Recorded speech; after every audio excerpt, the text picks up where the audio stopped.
kapusan, Lord. Ingon ka man o Diyos. Nga pangayok aron ka mo pagkakalaan.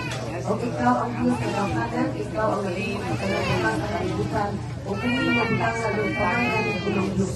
O yes, Lord. O kung sa grasya, na kining item o na installation phone, isang paman, sa tubig na bitinanggan, kini o sa connection sa tubig, connection sa tuga, hallelujah, sa uban pang panginahanglan, kini ikaw magkakagpo, Lord God, kaya ikaw man dahil ang tinugtan sa tanang mga panginahanglan, o kakani mo, Lord God, adunay katumanan, kung kami magsuubos namin, mga pangayo kanimo, na walay iposesi na kanimo, na ikaw milagroso nga Diyos. Salamat, Lord, kanili iiga, hallelujah, ikaw na ito makakita sa iyong gahong, katubagan sa mga pag-ampo, hindi ka na mababagan sa kaaway, na ikaw ang pa sa kaaway ng Diyos.